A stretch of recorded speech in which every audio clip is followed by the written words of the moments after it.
It was lovely chatting to Blaze and Stefano on the tube coming in from Wembley late last night. Two Liverpool fans who live in the East End of London. Of course. But of course, they come from here, there and everywhere. It was quite a day for Liverpool. Klopp has hailed this as a very, very special win because not so much of anything other than they got there in the end, but who didn't play? Salah, Nunez, Trent, Jota, Curtis Jones, Alisson, Szoboszlai. And in came people like Harvey Elliott, Connor Bradley, and then of course we saw Bobby Clark, Lewis Koumas, Jayden Danns, Trey Nyouni. Honestly, what a day it was for the kids coming through, and Klopp was super proud. I got taught outside that there's an English phrase, you don't win trophies with kids. I didn't know that. Yeah, right in you. It is in my not a longer career than mine, but in my more than 20 years, easily the most special trophy I ever won. Can you create in football stories which definitely nobody will ever forget?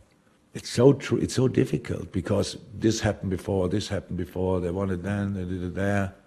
This tonight, if you find the same story with academy players coming on against the top side and still winning it, I never heard of.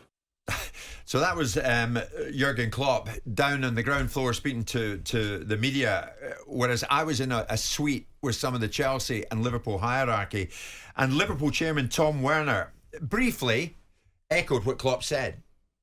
Fantastic.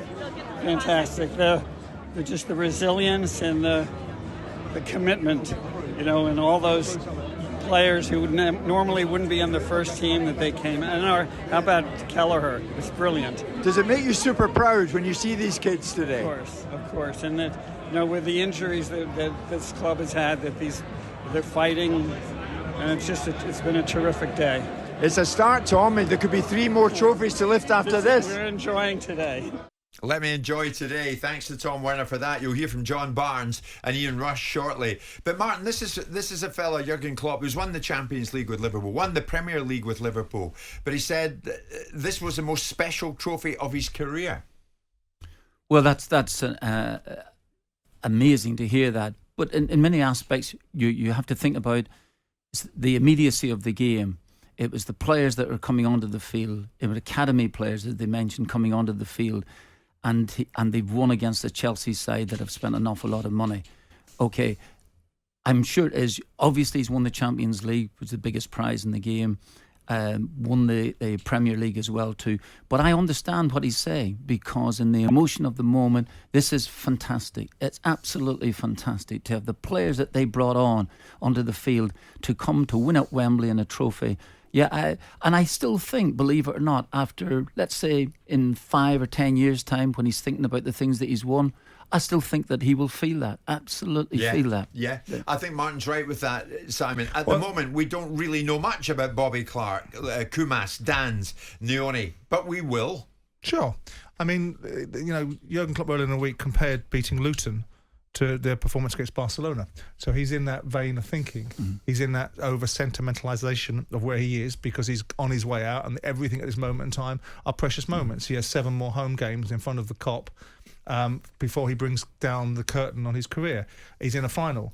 I think if you look at the interesting statistics about age and experience, Chelsea's starting lineup was younger than Liverpool's. Chelsea's finishing lineup was younger than Liverpool's. So all we're doing is comparing players that have been bought for a lot of money that have played more senior football. You look at some of those players that Liverpool have got. You look at the boy Bradley. Myself and Martin were talking during the break. This is a proper player, and an academy setup. This is what academies should be able to do. Yeah, they should be able to bring forth these players. If you've got good senior pros and you've got a good straight line management that's been there for a significant period of time that understands what it wants, this is what you should be seeing. Now, I'm not diminishing Liverpool's achievement in any shape or form.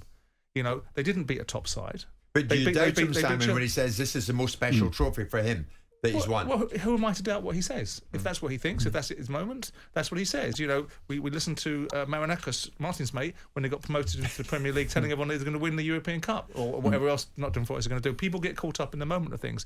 For me, it's the first of 4. If he finishes the season by winning, what's the last game of the season likely to be? Is it the Europa League if he gets to the final? Yes, it would be Europa League. I would imagine if they win that after having won 2 more trophies and they're finishing the quadruple, he might have something to say about that being the most memorable. But right now, it's the first of the 4. Well done to Liverpool. disappointed with Chelsea because I'm a Southerner, but I don't think they beat a top side. I think Chelsea are still a side that's miles away from it, vaguely resembling a top side. But Liverpool are a good side with good players and a good culture and a good outlook, and they're all playing for the manager. And anybody thought that there'd be any significant drop-off were deluded. But you heard from Tom Werner saying, he will have a job in his hands, Tom Werner. They all will. John W. Henry and the rest of them to replace him. And you'll hear John Barnes in that shortly, and Ian Rush. Well, of course they will. I mean, he's been a terrific manager, and he has the crowd with him here. But in the same vein, if you're going back some years ago, you had Bill Shankly, who's probably considered one of the great managers. And after Bill Shankly, people thought, well, Liverpool will disappear. And far from it, Bob Paisley come in and become one of the most successful managers of all time. Absolutely terrific. Then they had, Kenny Dalglish was a great manager. You've had these. The only thing different with that, Martin, it was a continuation. The succession program was there. So you go from Bill Shankly to Bob Paisley to Joe Fagan. They were all there in that particular space. Whereas now Liverpool are going outside of their environment and going, who do we get now? That's the only difference. And life has changed. There's no question about that there, and you're absolutely right about that. They probably will go outside now to find out somebody who might not know the Liverpool way, and I take your point entirely, sir. But I think there's a number of things about this here. I think that Klopp, again, getting back to it, will still go back in 10 years' time and feel this. And one reason for it, Jim, is that it's a sort of a legacy for him as well. The legacy. And now, there's no guarantee. Simon, I did mention about Bradley being a terrific footballer, no question about it. And I think the games that he's played has shown that. There's no guarantee that some of those lads who are onto the field of play will end up being top quality Premier League players. But it's not the point. It's these players coming through from the academy. It's what Liverpool are now looking to be. Right. And this is the whole point. They're not wanting to spend 85 million. The days of spending it that there on the centre half, who, by the way, has been sensational, for them as a player. I'm talking about Van Dijk. Yes. And I think we were all starting to doubt him a little bit last season, coming back from the injury. Is he still the same player? He's been terrific. But what I'm saying is that really, in terms of the academy, it's the legacy that I think he's perfect fit. I mean, if Klopp walks out of the door winning trophies with young players, he's completed the full circle. Absolutely. He hands Liverpool over going, look at this, I can bring kids into team and win cup finals. Exactly. What a way to finish. Well, that's a great point. So they won it, by and large, with kids yesterday. Where does this trophy achievement, for you Liverpool fans out there, actually rank in the Klopp cabinet? Is this the perfect start to the Klopp farewell tour? How many more trophies will he land before he departs? 03717 223344 810 89. Will he make it 4 out of 4? Do you know what? He just might. We talk Chelsea in a moment. Jim White and Simon Jordan. Monday to Friday mornings from 10 on AM, on DAB, via the talkSPORT app and on your smart speaker. talkSPORT.